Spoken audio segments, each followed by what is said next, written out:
Assalamualaikum warahmatullahi wabarakatuh. Perkenalkan, nama saya Muhammad Al-Fikri. Di sini saya akan mempresentasikan bisnis plan yang telah saya buat. Latar belakang usaha. Semakin baik minat masyarakat terhadap produk-produk rumah tangga membuat produk yang saya jual ini sangat baik diminati oleh masyarakat di sekitar, terutama para ibu-ibu rumah tangga. Hal inilah yang membuat saya termotivasi untuk menjual produk yang saya jual ini. Karena target pasar yang saya capai pasti hampir seluruh aspek masyarakat, mulai dari anak-anak sampai ke orang tua. Profil bisnis. Sektor perusahaan yang saya pilih itu sektor perusahaan yang bergerak di bidang barang kebutuhan sehari-hari, yaitu tisu. Lalu mengapa saya mengambil sektor perusahaan ini? Karena saya berpikir bahwa tisu merupakan benda yang dipakai lalu habis dan tidak bisa bertahan lama. Dengan begitu, para konsumen saya akan datang kembali untuk membeli tisu lagi. Tisu adalah barang yang terbuat dari kertas yang nanti akan diolah lagi menjadi barang yang berguna dan memiliki banyak fungsi seperti untuk mengelap telapak tangan dan permukaan wajah. Target pasar. Target pasar merupakan suatu kelompok konsumen yang menjadi sasaran pendekatan perusahaan untuk membeli produk yang dijual. Singkatnya, target pasar adalah kelompok yang akan dilayani sebagai konsumen. Kelompok yang saya jadikan sebagai target pasar adalah kelompok dari kalangan ibu-ibu rumah tangga. Mengapa ibu-ibu rumah tangga saya jadikan target pasar? Karena biasanya ibu-ibulah yang sering berbelanja ke pasar untuk membeli kebutuhan pokok keluarga mereka di rumah, termasuk salah satunya adalah tisu yang saya jual. Selanjutnya ada strategi pemasaran. Dalam menjalani usaha yang saya lakukan, agar usaha saya dapat terus bertahan, ada beberapa strategi penjualan yang saya lakukan. Di antaranya, 1. Menjual produk kepada orang-orang terdekat terlebih dahulu. Kedua, menawarkan produk via media sosial seperti Facebook dan WhatsApp. Dan yang terakhir ada menawarkan paketan yang terjangkau seperti membeli satu tisu seharga Rp8.000. Tapi jika membeli 2 produk tisu, maka harga akan menjadi Rp15.000 agar lebih hemat. Key activities yang pertama, pengambilan barang dari agen dan pusat. Yang kedua, mengecek kembali kualitas dan kehigienisan dari setiap produk. Ketiga, menetapkan harga produk serta melihat harga dari pesaing. Keempat, memberikan pilihan paket produk yang lebih ekonomis harganya. Kelima, menciptakan citra merek yang baik. Dan terakhir, menjalin komunikasi yang baik dengan para pelanggan. Expense and capital requirement. Biaya tetap dengan rincian kontainer box 150 liter seharga Rp180.000 dengan jumlah sebesar Rp180.000. Umur ekonomi sama dengan nilai residu adalah 0, maka biaya tetap sama dengan Rp180.000 dibagi 30 hari sebesar Rp60.000 per hari. Selanjutnya ada biaya variabel dengan uraian tisu pasio sebanyak 240 piece, tisu today 240 piece, dan totalnya sebesar Rp3.840.000 dengan biaya variabel sama dengan Rp3.840.000 dibagi 30 hari sama dengan Rp128.000 per hari, dan biaya produksi sama dengan biaya tetap ditambah biaya variabel sama dengan Rp6.000 ditambah Rp128.000, totalnya sebesar Rp134.000 per hari. Selanjutnya cash flow target. Target minggu pertama dengan saldo awal Rp640.000. Cash in dengan rincian tisu pasio sebanyak 40 piece, tisu today sebanyak 40 piece dengan total penjualan Rp700.000.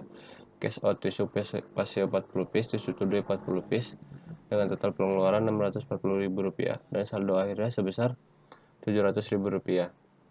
Target minggu kedua dengan saldo awal Rp960.000 dengan rincian cash in tisu pasio sebanyak 60 piece, tisu today 60 piece dengan total penjualan Rp1.050.000.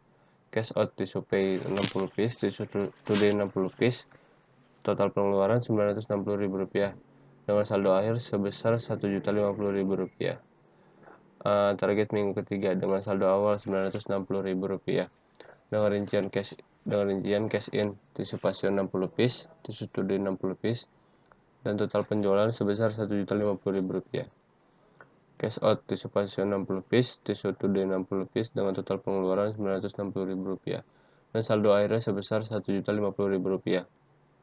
Target minggu keempat dengan saldo awal Rp1.280.000 dengan rincian cash in tisu pasio 80 piece, tisu today 80 piece dengan total penjualan Rp1.400.000.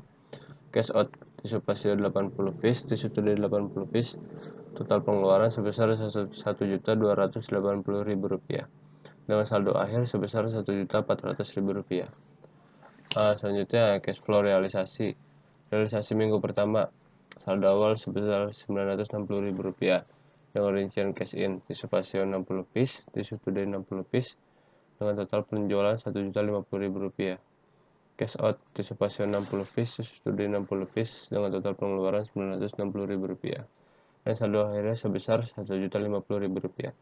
Realisasi minggu kedua, saldo awal Rp1.280.000 dengan rincian cash in tisu pasio 80 piece, tisu today 80 piece, total penjualan Rp1.400.000, cash out tisu pasio 80 piece, tisu today 80 piece dengan total pengeluaran Rp1.280.000 dan saldo akhirnya sebesar Rp1.400.000. Realisasi minggu ketiga, saldo awal Rp1.280.000 dengan rincian cash in tisu pasio 80 piece, tisu today 80 piece dengan total penjualan Rp1.400.000. Cash out tisu pasio 80 piece, tisu today 80 piece dengan total pengeluaran Rp1.280.000 dan saldo akhirnya sebesar Rp1.400.000. Realisasi minggu keempat atau minggu terakhir, saldo awal Rp1.920.000 dengan rincian cash in tisu pasio 120 piece, tisu today 120 piece dengan total penjualan Rp2.100.000. Cash out tisu pasio 120 piece, tisu today 120 piece dengan total pengeluaran Rp1.920.000 dan saldo akhirnya sebesar Rp2.100.000. Selanjutnya bisnis model kanvas. Pertama, key partner. 1. Rumah makan di sekitar tempat saya berjualan. Kedua, supplier tisu di daerah Cikarang. 3. Agen pusat tisu di wilayah Cikarang.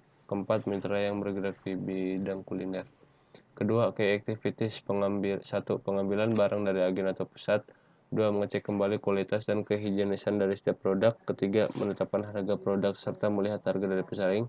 Keempat, memberikan pilihan paket produk yang lebih ekonomis harganya.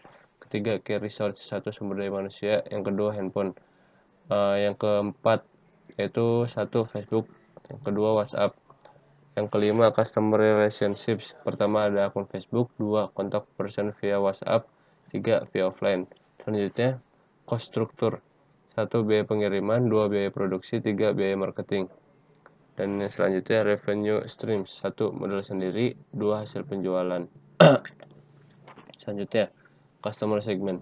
Yang menjadi target utama penjualan saya adalah para ibu-ibu rumah tangga yang tujuannya untuk memenuhi kebutuhan sehari-hari. Dan yang terakhir, value proposition. 1. Harga yang terjangkau jika dibandingkan dengan toko-toko retail yang menjual produk sejenis. 2. Produk yang dijual merupakan produk yang siap dipakai. Sekian presentasi yang bisa saya sampaikan, kurang lebihnya mohon maaf. Wabillahi taufiq wal hidayah. Wassalamualaikum warahmatullahi wabarakatuh.